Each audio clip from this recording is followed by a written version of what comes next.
ఓం శాంతి 18/3/2026 సాకార ఈశ్వరీయ మధుర మహావాక్యాలు.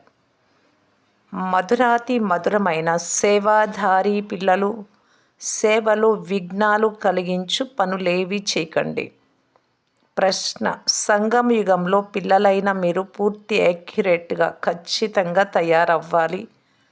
పూర్తి యాక్యురేట్గా ఎవరు అవ్వగలరు?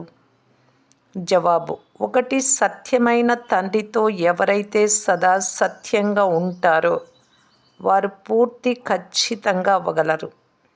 లోపల ఒకటి, వెలుపల మరొకటి లేకుండా ఉండాలి. 2. ఎవరైతే శివబాబాను గురించి తప్ప ఇతర విషయాలలోకి వెళ్ళని వారు. 3. ఎవరైతే ప్రతి అడుగు శ్రీమత అనుసారం నడుచుకుంటారో, ఎలాంటి నిర్లక్ష్యము చేయని వారుగా ఉంటారో వారే చాలా యాక్యురేట్గా అవుతారు.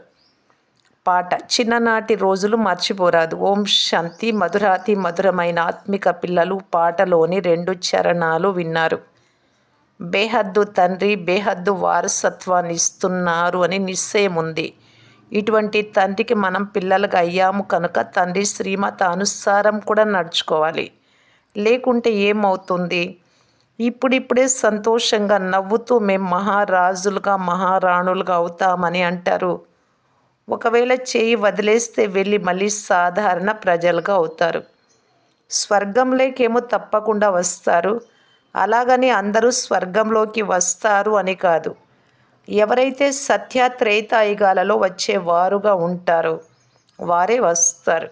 సత్యుగ త్రేతాయుగాలు రెండింటిని కలిపి స్వర్గం అని అంటారు. కానీ ఎవరైతే మొట్టమొదట నూతన ప్రపంచంలోకి వస్తారో వారికి మంచి సుఖం లభిస్తుంది. తర్వాత వచ్చేవారు ఎవ్వరూ జ్ఞానము తీసుకోరు. జ్ఞానము తీసుకునేవారు సత్య త్రేతాయుగాలలో వస్తారు. ద్వాపరయుగం నుండి వచ్చేవారు జ్ఞానం తీసుకోలేరు.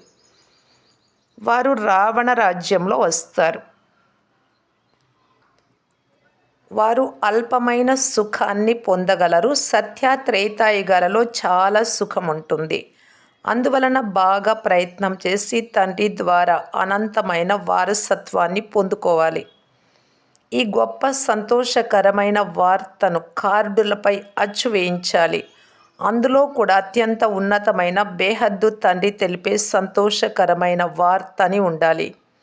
ప్రదర్శనీలలో నూతన ప్రపంచం ఎలా స్థాపన అవుతుందో మీరు చూపిస్తారు కనుక చాలా స్పష్టంగా పెద్ద పెద్ద అక్షరాలలో ఇలా వ్రాయాలి: అనంతమైన తండ్రి జ్ఞానసాగరులు, పతిత పావనులు, సద్గతి దాత, గీతా భగవానుడైన శివుడు, బ్రహ్మకుమార్ బ్రహ్మకుమారీల ద్వారా మళ్ళీ కలియుగి సంపూర్ణ వికారి భ్రష్టాచారి పతిత ప్రపంచాన్ని సత్యుగి సంపూర్ణ నిర్వికారి పావన శ్రేష్టాచారి ప్రపంచంగా తయారు చేస్తున్నారు. ఈ సంతోషకరమైన వార్తను వచ్చి వినండి, అర్థం చేసుకోండి. ప్రభుత్వం వారితో కూడా మీరు ప్రతిజ్ఞ చేస్తారు: మేం భారతదేశంలో మళ్ళీ సత్యుగ శ్రేష్టాచారి 100% పవిత్రత, సుఖశాంతుల దైవీ స్వరాజ్యం స్థాపన ఎలా చేస్తున్నామో, ఈ వికారీ ప్రపంచం ఎలా వినాశనం అవుతుందో వచ్చి తెలుసుకోండి. ఈ విషయాలను స్పష్టంగా వ్రాయాలి. మనుషులు బాగా అర్థం చేసుకున్నట్లు కార్డులపై వ్రాయండి. ఈ బీకేలు కల్పకృతం వలె డ్రామా ప్లాన్ అనుసారం పరంపిత పరమాత్మ శివుడి శ్రీమత అనుసారం సహజ రాజయోగము పవిత్రత బలము ద్వారా తమ తనువు మనస్సు ధనముల ద్వారా భారతదేశాన్ని ఇటువంటి శ్రేష్టాచార పావన ప్రపంచంగా ఎలా మారుస్తున్నాము వచ్చి తెలుసుకోండి. స్పష్టంగా ఎవరికైనా అర్థమగునట్టులా కార్డులపై అచ్చు వేయించండి. తద్వారా ఈ బీకేలు శివబాబా మతంను అనుసరించి గాంధీ గారు కోరుకున్న రామరాజ్యాన్ని స్థాపన చేస్తున్నారు అని అందరూ అర్థం చేసుకోగలరు. గాంధీ గారి కోరిక కూడా ఇదే. వార్తాపత్రికల ద్వారా కూడా ఇలా పూర్తిగా ఆహ్వానించాలి. ప్రజాపిత బ్రహ్మకుమారీలు తమ మనస్సు శరీరము ధనముల ద్వారా ఇది చేస్తున్నారు అని వారికి తప్పకుండా అర్థం అవ్వాలి. బీకేలు కూడా డొనేషన్లు అడుగుతారు అని మనుషులు అనుకోరాదు. ప్రపంచంలో అన్ని డొనేషన్ల పైననే జరుగుతున్నాయి. ఇక్కడ మీరు బీకేలైన మేము మా తనువు మనస్సు ధనములతో చేస్తున్నామని అంటారు. వారు తమ స్వరాజ్యాన్ని తీసుకుంటారు కనుక తప్పకుండా తమ స్వంత ఖర్చుతోనే తెచ్చుకుంటారు. ఎవరు శ్రమిస్తారో వారికి 21 జన్మలకు వారసత్వం లభిస్తుంది. భారత్ వాసులే 21 జన్మలకు శ్రేష్ఠాచారులుగా డబల్ కిరీటధారులుగా అవుతారు. ఈ లక్ష్మీనారాయణులు డబల్ కిరీటధారులు కదా. ఇప్పుడైతే ఒక్క కిరీటం కూడా లేదు. ఇదంతా బాగా అర్థం చేయించాల్సి ఉంటుంది.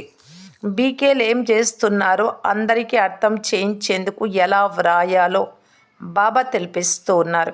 గొప్పవారి ద్వారా శబ్దం వ్యాపిస్తే పేదవారి మాటలు కూడా వింటారు. లేకుంటే పేదవారి మాటలు ఎవ్వరూ వినరు. షావుకార్ల శబ్దం వెంటనే వినిపిస్తుంది. ముఖ్యంగా భారతదేశాన్ని స్వర్గంగా చేస్తాము అని, మిగిలిన వారందరినీ శాంతిధామానికి పంపుతాము అని మీరు నిరూపించి తెలుపుతారు. ఇలా అర్థం చేయించాలి. భారతదేశం 5000 సంవత్సరాల క్రితం ఇటువంటి స్వర్గంగా ఉండేది. ఇప్పుడు ఇది కలియుగం, అది సత్యుగం. సత్యుగంలో ఎంతమంది మనుషులు ఉండేవారో తెలపండి.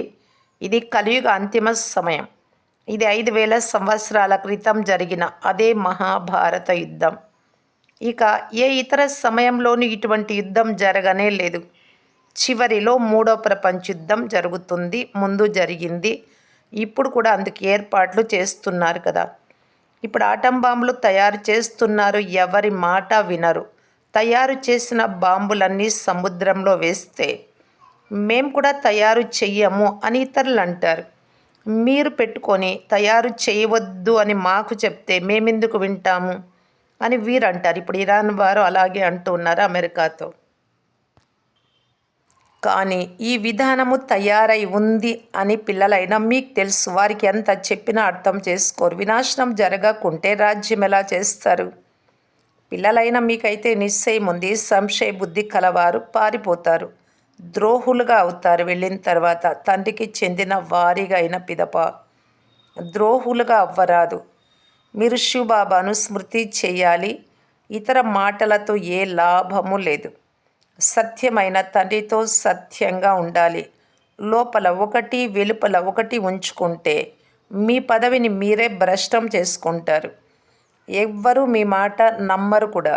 మీకు మీరే నష్టపోతారు. కల్పాంతరాలకి ఎప్పుడు ఉన్నత పదవి పొందలేరు.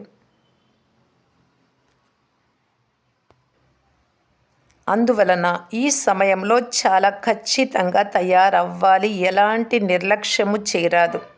వీలైనంత ఎక్కువగా శ్రీమతమును అనుసరించాలి. నిరంతర స్మృతి చివరిలో ఉంటుంది. ఒక్క తండ్రి తప్ప ఇతరులెవ్వరూ గుర్తుకు రాకూడదు. అంతిమ సమయంలో ఎవరైతే స్త్రీని స్మృతి చేస్తారో వారు వేశ్య యోనిలో జన్మిస్తారు అని అంటారు.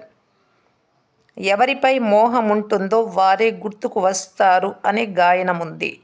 పోను పోను మీరెంత సమీపంగా వస్తారో అంత సాక్షాత్కారాలు జరుగుతాయి.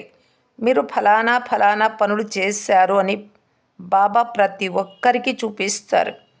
ప్రారంభంలో కూడా మీరు శిక్షలను అనుభవిస్తూ చాలా బాధగా అరిచేవారు అని సాక్షాత్కారాలలో చూశారు. బాబా అంటున్నారు, మీకు చూపించేందుకు వీరి శిక్షలు 100 రెట్లు తగ్గించి చూపించారు. మరి 100 రెట్లు అంటే ఎంత భయంకరంగా ఉంటుంది.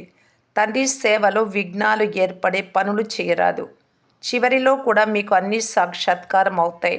మీరు తండ్రి సేవలో ఇటువంటి విఘ్నాలు కలిగించి చాలా నష్టపరిచారు అని సాక్షాత్కారంలో చూపిస్తారు. అసురీ సంప్రదాయం కదా.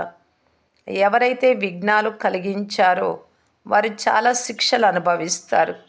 శివబాబా దర్బారు చాలా పెద్దది. కుడి భుజంగా ధర్మరాజు కూడా ఉన్నారు. అక్కడ హద్దులోని శిక్షలుంటాయి. ఇక్కడ 21 జన్మలకు నష్టపోతారు. పదవీ భ్రష్టులవుతారు. ప్రతి విషయాన్ని తండ్రి చాలా విశదంగా అర్థం చేయిస్తూ ఉన్నారు. మాకు తెలియదు అని ఎవ్వరూ అనరాదు. అందువలన బాబా అన్ని రకాల హెచ్చరికలు చేస్తూ ఉన్నారు. ప్రతి సెంటర్ నుండి ఎంతమంది పారిపోయారో గమనిస్తారు. కొందరు విసిగిస్తారు, వికారులుగా అయిపోతారు.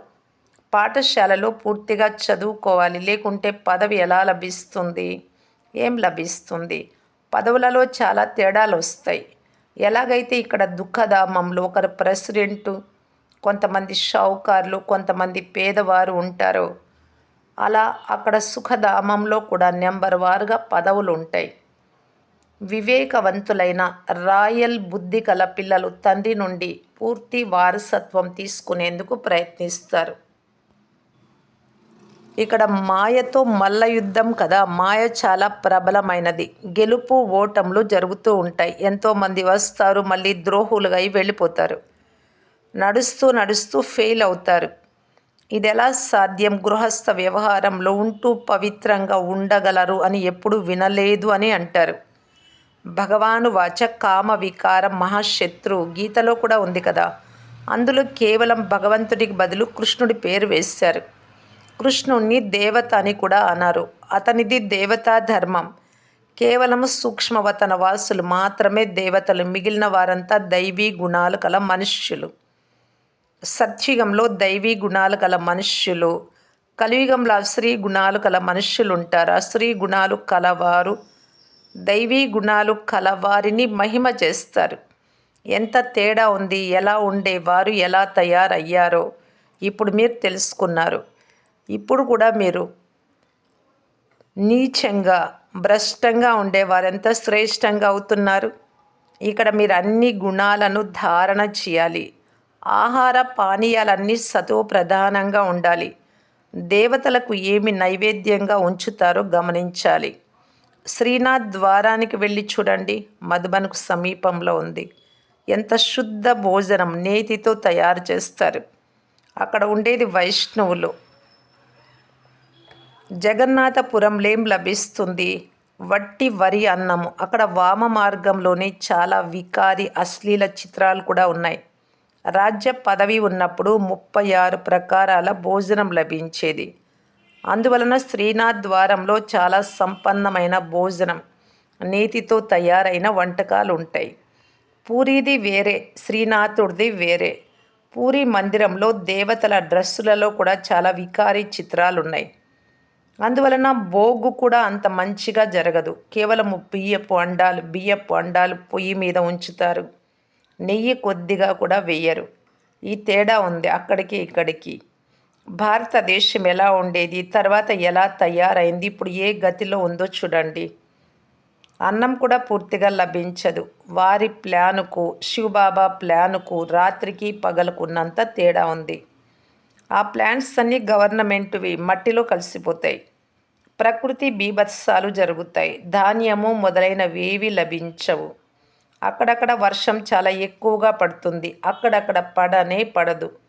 చాలా నష్టం జరుగుతుంది. ఈ సమయంలో తత్వాలు కూడా తమో ప్రధానంగా ఉన్నాయి. వర్షం కూడా ఎప్పుడంటే అప్పుడు, అవసరం లేనప్పుడు పడుతూ ఉంటుంది. తుఫానులు కూడా తమో ప్రధానంగా వస్తాయి. సూర్యుడు కూడా చెప్పేందుకు వీలు లేనంతగా తపింపజేస్తాడు. ఈ ప్రకృతి ప్రకోపాలు డ్రామాలో రచింపబడి ఉన్నాయి. వారిది వినాశకాలంలో విపరీత బుద్ధి, మీది తండ్రితో ప్రీతి బుద్ధి. అజ్ఞాన కాలంలో కూడా మంచి పుత్రులపై తల్లిదండ్రులకు ప్రేమ ఉంటుంది. అందువలన బాబా కూడా నెంబర్ వార్ పురుషార్థ అనుసారము ప్రియ స్మృతులు అని అంటారు. ప్రీతిగా గుర్తు చేసుకునేది కూడా బాబా నెంబర్ వార్గా. ఎంతెంత సర్వీస్ చేస్తే అంత పొందుకుంటారు. సేవ చేయాలి కదా. ముఖ్యంగా భారతదేశానికి మరియు ప్రపంచమంతటికీ సేవ చేయాలి. భారతదేశాన్ని స్వర్గంగా తయారు చేయాలి.